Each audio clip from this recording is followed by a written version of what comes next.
Refchilarning sezoni keldi уже. Agar siz ham refli fura qidirib yurgan bo'lsangiz, mana bugun komplekt holatda ikkita bir xil refli furalar sotuvga qo'yildi. Tigachilar ikkitasi ham 2019-yilda ishlab chiqarilgan. Yurgan masofasi bittasiniki 850 ming, bittasiniki 870 ming kilometr masofani bosib o'tgan 500 ta ot kuchiga ega. Balonlari 100% yangi holatda turibdi.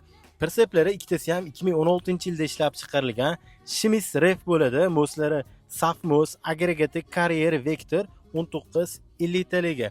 Balonlari 60-70% tashkil etadi.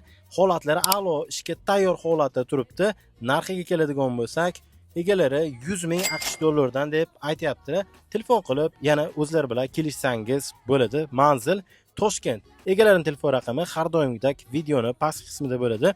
Bu videoni mana shunaqa refli fura qidirib yurgan furachi tanishlarga maksimalni tarqatib qo'yishim esdan chiqmasin. Hammaga rahmat.